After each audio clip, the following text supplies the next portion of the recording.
द्वापर युग में पृथ्वी पर राक्षसों का अत्याचार बढ़ने लगा।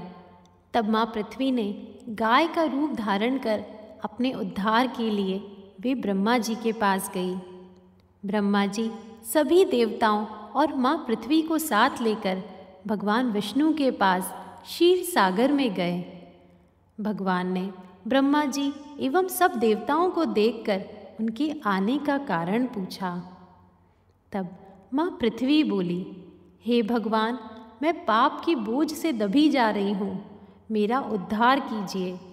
यह सुनकर भगवान विष्णु उन्हें आश्वस्त करते हुए बोले, चिंता ना करें, मैं नर अवतार लेकर पृथ्वी पर आऊँगा और इसे पापों से मुक्ति प्रदान करूँगा। मेरे अवतार लेने से पहले कश्यप मुनि मथुरा की यदुकुल में जन्म लेकर वसुदेव नाम से प्रसिद्ध होंगे। मैं ब्रजमंडल में वसुदेव की पत्नी देवकी के गर्भ से कृष्ण के रूप में जन्म लूँगा। आप सभी देवतागण भी तब ब्रजभूमि में जाकर यादव वंश में अपना शरीर धारण करें। कुरुक्षेत्र के मैदान में मैं पापी क्षत्रियों का संहार कर पृथ्वी को पापों से मुक्त करूँगा। इतना कहकर वे अंतर्ध्यान हो गए। आज वह समय भी जल्दी ही आ गया। कश्यप ऋषि का जन्म राजा शूरसेन के पुत्र वसुदेव के रूप में हुआ। देवकी के साथ उनका विवाह संपन्न हुआ। देवकी कंस की चचेरी बहन थी। वह उससे बहुत स्नेह करता था। पर जब एक बार कंस देवकी और वसुदेव को विदा करने के लिए रथ से जा रहा था, तभी आकाशवाणी हुई, हे कंस, जिस देवकी को तुम बड़े प्रेम से विदा करने जा रहे हो, उसी का 8वां पुत्र तुम्हारा संहार करेगा। आकाशवाणी की बात सुनकर कंस क्रोध से भर आया और देवकी को मारने के लिए उद्यत हुआ। तब वसुदेव ने कंस से प्रार्थना की कि वे अपनी 8वीं संतान उसे दे देंगे, फिर उसे जो समझ आए वह उसके साथ व्यवहार करे। वासुदेव के समझाने पर कंस का गुस्सा शांत हुआ।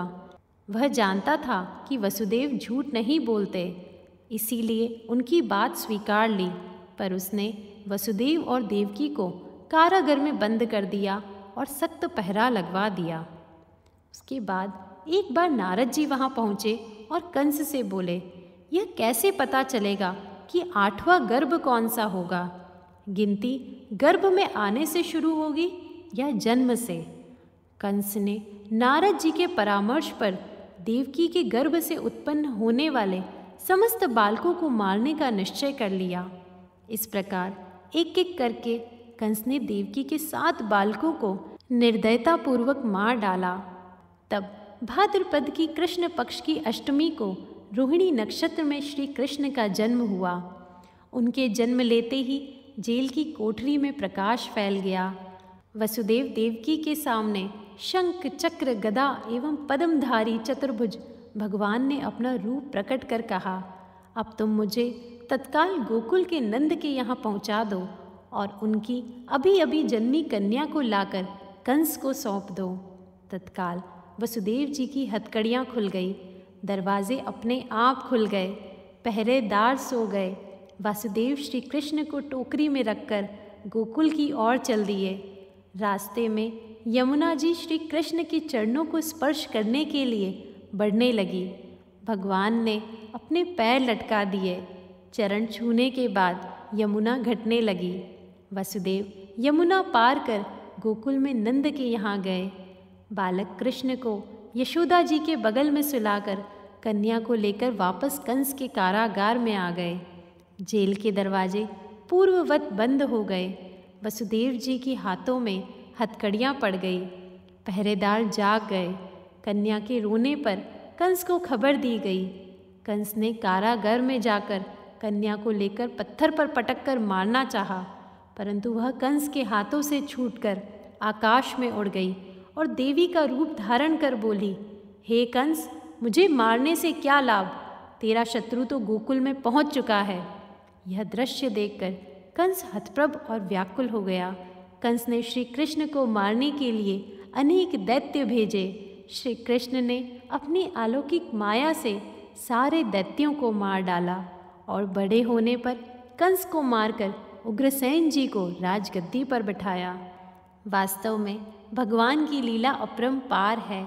श्री कृष्ण भगवान की जन्म की इस पुण्य तिथि को तभी से सारे देश में बड़े हर्षोल्लास के साथ जन्माष्टमी के रूप में मनाया जाता है। आज भी प्रत्येक घर में पूजा, उपासना, व्रत और विभिन्न तरह से त्योहार के रूप में इसे मनाया जाता है। घर घर में यही जयकारा लगाया जाता है, नंद घर आनंद भयो, जय कन्हैया लाल की। हाथी घोड़ा पाल की, जय कन्हैया लाल की।